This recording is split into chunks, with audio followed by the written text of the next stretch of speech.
Hey guys, how are you doing? It's your career coach, Lorraine Rise. I hope you guys are doing well.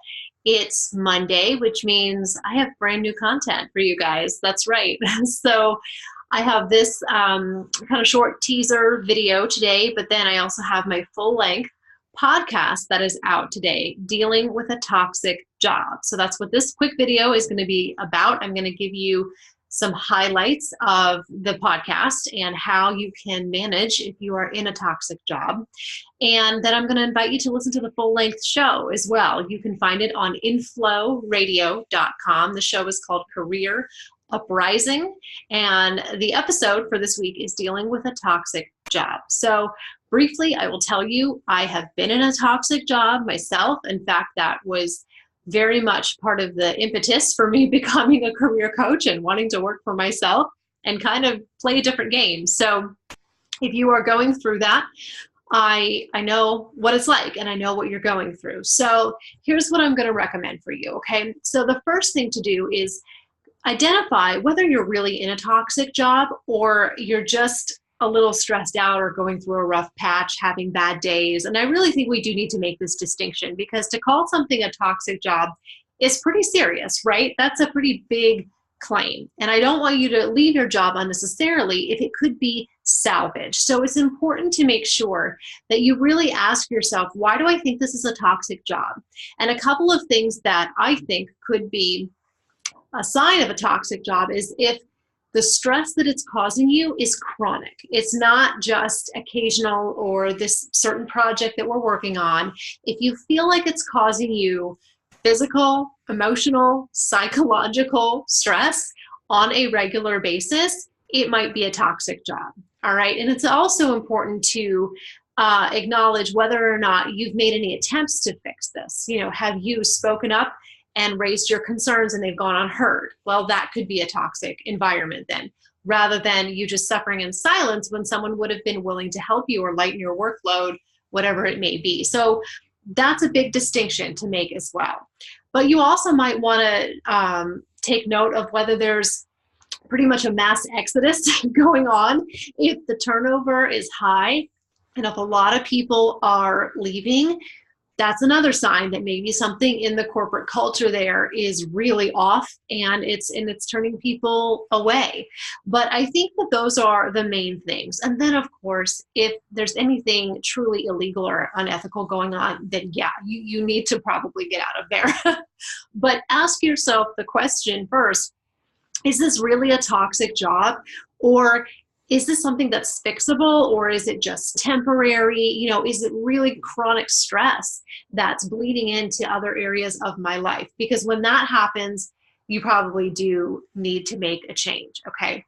But if you decide that, yes, this is a toxic environment, I don't know if I can fix it, here's what I want you to do. Here's some quick action steps, all right?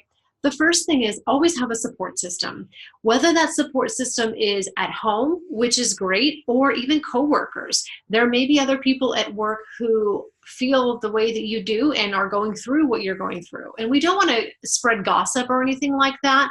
It's not about that, but you might be able to find comfort with other people in your department, maybe who are working under the same crazy boss or something like that. So get a pulse for how other people feel, or maybe you already have it, but regardless, having an outlet and a support system is really, really important.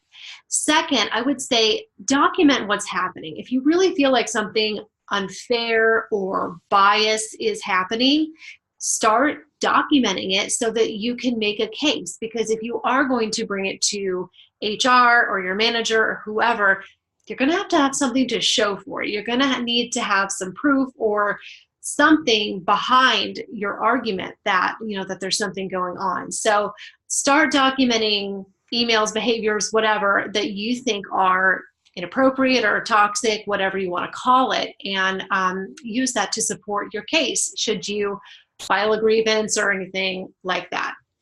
But then the last thing I would say is, yes, sometimes you do just have to leave and get another job. Sometimes that is the solution. And you can quit your job sometimes without another one. That is necessary. Sometimes people do it. And sometimes it really is the best course of action. So If you need to do that for your own health and stress level, do it. But just ask yourself first, is this fixable? Have I done my due diligence, and have I done everything that is within my power, which is usually more than you think? And have I done everything to make sure that this isn't fixable, that maybe I don't have to leave? But that is my tidbit for today. I hope that that helps you just even a wee bit. For much more on this topic and more ideas of things you can do, listen to the podcast. It's called Career Uprising, and you can find it on Inflow Radio, Google Play, Spotify. I'm on all those major outlets, so you can pick your poison there. And I want you guys to know too that you have a very affordable way to work with me if you need some help and some TLC. I just launched a brand new kind of monthly pay-as-you-go program. It is mega affordable. It's the most affordable program I've ever launched. It allows you to get some check-in calls, some email support, some bonus resources, and touch points along the way from me personally in your job search. So if that interests you, you can email me at Lorraine@careeruprising.com and ask about my monthly membership program. It could be the right thing for you to give you a boost to help you kind of make a transition. So anyway, I hope that serves you guys, and I love you, and I will be back, I'm sure, next time, probably next Monday, with more awesome content for you guys. Okay, take care.